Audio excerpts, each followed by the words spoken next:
First movie మీది నందిత అని అన్నారు.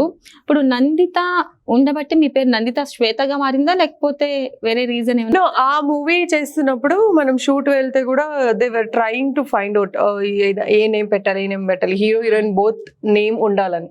Then they went to astrologer. Then they said అమ్మాయి కూడా నేమ్ మార్చేసేయండి, అదే నేమ్ సినిమాలో పెట్టండి అని. That's how it became Nanditha. And then నేను తమిళ్ చేసినప్పుడు, తెలుగు చేసినప్పుడు ఆల్రెడీ నందిత దాస్ గారు ఉన్నారు. అండ్ నందితని ఇక్కడ ఒక అమ్మాయి ఆల్రెడీ ఫిల్మ్ చేశారు కదా, అది ghost film. What is that film name? ఇది Prema Katha Chitram. So Nanditha already she also there. Then నేను అనుకున్నా నందిత అనేది చాలా కన్ఫ్యూజన్ అవుతుంది, సో నా ఒరిజినల్ నేమ్ ఉండని profession on screen name Nanditha Swetha sounds different. I don't know very అది కోఇన్సిడెంట్ గా ప్రేమ కథా చిత్రం 2 నేను చేసిన. మొత్తానికి హారర్ ఫిలిమ్స్, హారర్ నుంచి వచ్చా. ఓ ప్లీజ్ హారర్ వదిలేసి వేరే మాట్లాడదాం. I'm done.